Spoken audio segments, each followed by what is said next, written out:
आंबुल राईर recipe जोटा खटा मिठा और चटपटा लगी थाए। आशा करुँच आपण मानक मोर ये रेसिपीटी भल लगे। जदि मोर भिडियोटी भल लगे ताहले मो चैनल को लाइक करेंगे, सांग सहित शेयर करेंगे और सब्सक्राइब करने को बिल्कुल भी भूलें। जदि आपण मैंने मो चैनल नुआ अच्छी आदि नुआ नुआ वीडियो नोटिफिकेशन चाहूँगी ताहले आपण मैंने बेल आइकन को प्रेस करने को भूलें। एवं चलते देखा आज बनवाई कौन कौन सामग्री दरकार मु आपण मानकु कहि नउची। प्रथमे मु नेइची अल्प किछि आंबुल। आंबुल राई बहुत स्वादिष्ट लगी थाए, खटा मीठा मध्य लगी थाए, पाटी को बहुत स्वादिष्ट लगी थाए। आंबुल राई ना शुणु शुणु पाटी को मध्य लाल आसी जाई थाए आम समस्तंकर। आउ आम थाली रे खाइला बेले सबु थिले मध्य जदि टिके आंबुल राई हेई जाए ताहले खाइबार मजा मध्य दी गुणा आसी जाए। आंबुलटा जेहेतु बहुत खटा थाए सेथिपई मु एठी आंबुल रे व्यवहार करिबा पई गुड़र व्यवहार करिछि। आपण माने चाहिले गुड़ जगह रे चीनी रो मध्य यूज करि परिबे, किंतु गुड़ रे आंबुल राईटा बहुत भल स्वादिष्ट बनी थाए।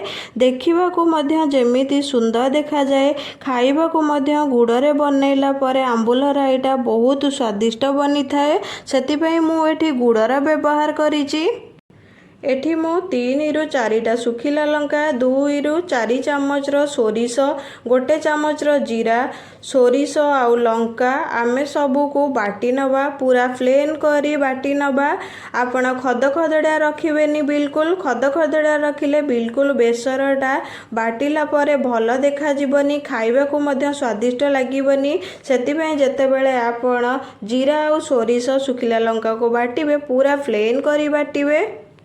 एठी मु अल्प किछि काजूर व्यवहार करिछि। आपण माने काजू को मध्य ग्राइंड करि नेबे। एटा काजू जेतेबेले आपण माने ग्राइंड करिवे पूरा प्लेन करि बाटिबेनी, हल्का टिके खद खदड़िया रहिबा दरकार। आपण सेही परी ग्राइंडिंग करिवे जेमिति आंबुल राई रे पकेइले आंबुल राई जेतेबेले खाइबे आपणक पाटी को काजूटा बाजिबा द्वारा बहुत भल स्वादिष्ट लागुथिबा दरकार। सेतिबे काजूटा हल्का खद खदड़िया बाटिले भल लागी। एठी मु 1 फाळ नड़िया व्यवहार करिछि। ताकू मु 1 फाळर नड़िया को कोरेकी नेइछि। याकू मध्य आमे ग्राइंडिंग करि नबा, तार रस बाहर करि नबा। नड़ियार रस व्यवहार रे आंबुलर स्वादटा बहुत भल स्वादिष्ट लागि थाए। जेतेबेले आपण माने आंबुल राई बनेइबे तार स्वाद कहिले न सरे, एते स्वादिष्ट लागि थाए। जेतेबेले आपण माने नड़ियार रसटा आंबुल राई रे देबे, एटा आपण माने बने कि खाइले ही जानी परिबे केते स्वादिष्ट लगी थाए। एठी मु अल्प किछि दहीर व्यवहार करिछि। आपण माने जेतेबेले आंबुल राई बनेइबे आपणकर जो परिमाण रे आंबुल थिबो ताठू बहुत कम रो दही व्यवहार करिवे, कारण जेहेतु हमर आंबुलटा बहुत खट्टा थाए, दही मध्य खट्टा थाए, सेतिपई आपण माने दहीर कम ही यूज करिवे आंबुल राई रे। एठी मु अल्प किछि भेसुआ पत्र नैछि, एटा आमे छुंक दबारे व्यवहार करिबा। आउ छोट खंडे आंब कसी अदा नैछि, एटा केते बेले व्यवहार करिवि मु आपण मानकु सेटा मध्य देखैबि। आवश्यक अनुसार लूण व्यवहार करिछि। एठी मु अल्प किछि गरम पानी नैछि, सेथिरे आमे जो आंबुल को रखिथिले ताकू सबु पकेइ नबा। आउ 10 रु 15 मिनिट आकू भिजिबा पई छाड़ी दबा। गरम पानी मु एठी व्यवहार करिबा द्वारा आंबुलटा पूरा नरम लागिबा सहित एक्स्ट्रा जो लूण अंशटा थाए आंबुल रे सेटा मध्य बाहरी जाए। मिनिमम आपण माने गरम पानी रे पकेइकी 10 रु 15 मिनिट नाहित रखिबे। सेही भितर आंबुलटा भिजुची, से टाइम रे आमे बेसर आउ नड़िया काजू को बाटी नबा मध्य। एवे देखंतु काजू नड़िया आउ बेसर मध्य मु बाटी नैछि।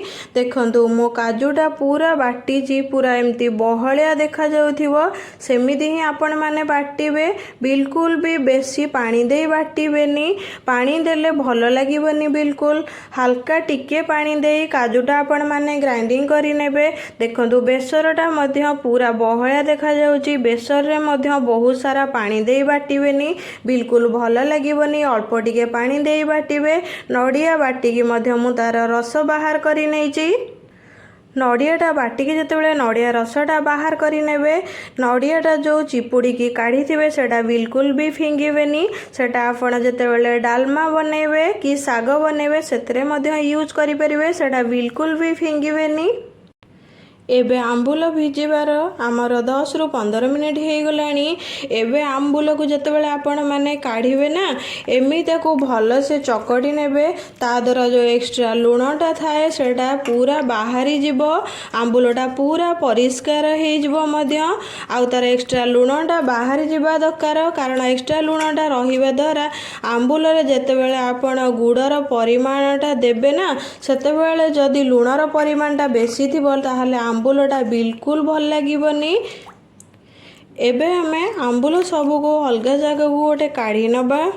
एबे देखंतु मो आंबुल सबको काढ़ी नेइची देखंतु केते नरम मध्य आंबुल हो जाइची। आपण माने जेतेबेले भी आंबुल राई बनेबे ना गरम पानी रे ही 10 रु 15 मिनिट पकेबा द्वारा आंबुल राईटा हमर बहुत भल स्वादिष्ट बनी थाए। आंबुलटा मध्य पूरा नरम हो जाई थाए। एबे चलंतु आंबुल राईर प्रस्तुति करिबा। आंबुल राई बनेबा पई मु एमती गोटे कड़ाई नेइची। कड़ाई हल्का गरम होला पर सेथिरे मु अल्प टिके सोरिष तेल देइची। आपण माने सोरिष तेल जगह रे रिफाइन तेल रो मध्य यूज करि परिबे किंतु सोरिष तेल रे आंबुल राईटा बहुत स्वादिष्ट लागि थाए। एबे मु सेथिरे अल्प किछि सोरिष पकेइ नउची। एबे जो बेसर को बाटी रखिथिले सेटा मध्य पकेइ नबा। एबे इथिरे अल्प टिके आमे हळदी पकेइ नबा। हल्दी पकईकी घांटिला परे एथिरे आमे स्वाद अनुसार लुण दे नबा। आपण माने अल्प लुण ही पकई थिबे कारण चाखिला परे जाई लुण आउ जदि दरकार ताहाले आपण माने व्यवहार करिवे कारण आंबुल ले ऑलरेडी लुण ही थाए। यदि आपण माने न चाखिकी बहुत लुण पकई दउचंती ताहाले आंबुल राईटा बिल्कुल भी भल लागिवनी। एबे मु जितेबाला बेसर फुटुची से टाइम रे ही गोटे चामच काश्मीर चिली व्यवहार करुची कारण यहाँ भल कलर आसी थाए। जेहेतु आमे सुखिला लंका को बेसर बाटीजे से आपण माने बेसी परिमाणर लंका गुंडर आउ यूज करेनि। जदि आपण को राग टिके दरकार हुए ताहाले आपण माने हल्का टिके राग हवा पाई टिके लंका गुंड पकई नेबे। एबे देखंतु आमर बेसरटा 70% हे आसिलानी। एई टाइम रे आमे जो रखी थिले गुड़ सेटा मध्य आमे देई नबा। गुड़ जितेबाला आपण माने देबे सेतेबाला आपण माने गैस रो फ्लेमटा लो रे ही रखी थिबे। एबे देखंतु मु गुड़ को पकई नेइची। एबे हमें गुड़ पकईला परे बहुत भल से ताकू एमती घांटी नेबे नहले तले लागी जिवो। बेसर सहित गुड़टा मध्य लागी जिवो सेतिपई आपण माने हल्का हल्का एमती घांटी नेबे जेमिति गुड़टा बहुत भल से मेल्ट करी जिवो। एबे देखंतु आमर गुड़टा पूरा मेल्ट करी जाइची।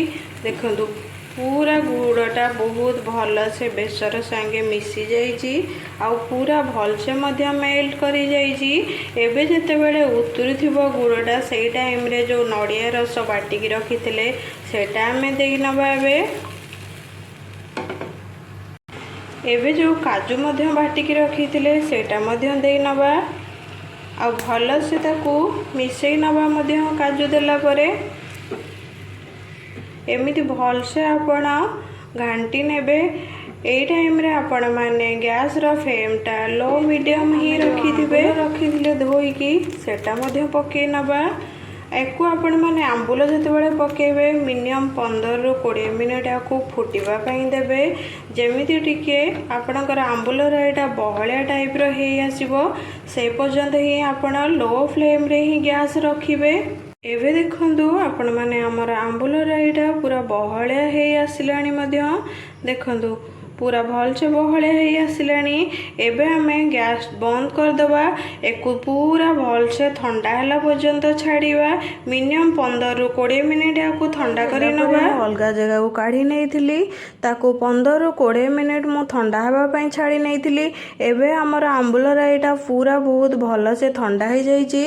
एबे हमें जो दही रखिथिले एथरे ताको मिसई नबा। एबे दही की भलसे मिसई देकी भलसे हल्का हल्का एमती घांटी नेबे। आपण माने जेते बेले दहीटा मिसेइबे बिल्कुल भी देखिबे आपण माने आंबुल राईटा आपणकर पूरा ठंडा हेइथिबा दरकार, नहले बिल्कुल भी आपण माने गरम रे दहीटा मिसेइबेनी, आंबुल राईटा भल लागिबनी।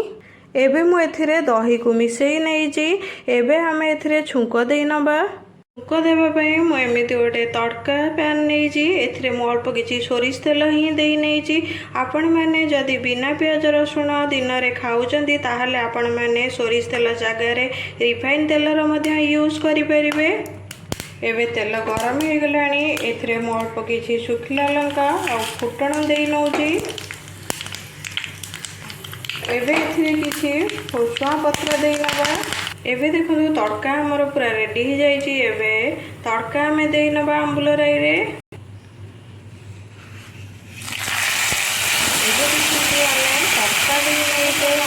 बहुत भल से हमें मिसई नबा।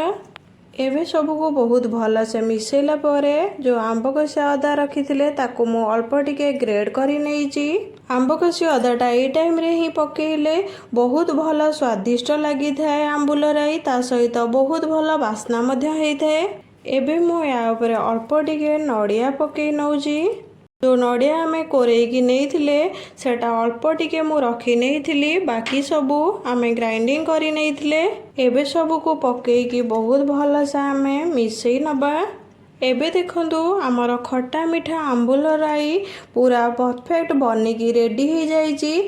देखंतु केते सुंदर मध्य देखा जाउची, जेमिति देखा जाउची खाइबा को मध्य सेमिति टेस्टी लागिबो। आपण माने एको जोउथरे भी खाइबे बहुत भल टेस्टी लागी थाए। एबे हमें एको सर्व करी नबा।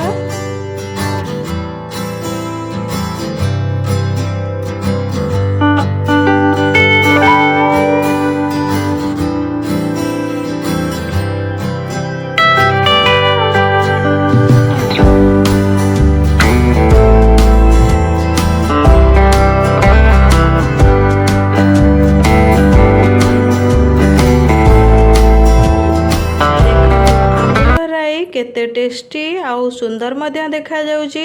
एको आपण माने जहा सहित भी खाइबे, भात सहित हेउ कि पखाल भात सहित हो कि गरम भात सहित हेउ कि रुटी सहित हो, आपण माने जोउथरे भी खाइबे आंबुल राई आपण को टेस्टी लागिबो। जेते बेले मध्य पार्टी को किछि खाइबा को इच्छा न होथिबो से टाइम रे आपण माने आंबुल राई बनेकी मध्य खाई परिबे। एटा पार्टी को खट्टा मीठा लगी थाए। आपण जे कोनोसी समय रे मध्य बनेकी खाई परिबे। निहाती आपण माने मोर ए रेसिपीटी ट्राई करिवे। जदि आपण मानको मो वीडियोटी भल लागिबो ताहले मो चैनल को निहाती आपण माने लाइक करिवे, सांग मानक सहित शेयर करिवे, आउ सब्सक्राइब करबा को बिल्कुल भी भूलिबेनी। जदि मो चैनल ले नुआ अछंती आउ बेल आइकन को प्रेस मध्य करबा को भूलिबेनी। जदि एमिति नुआ नुआ वीडियो रो नोटिफिकेशन चाहउचंती। कहूची जय जगन्नाथ। आसीबी आउ गोटे नुआ रेसिपी नहीं।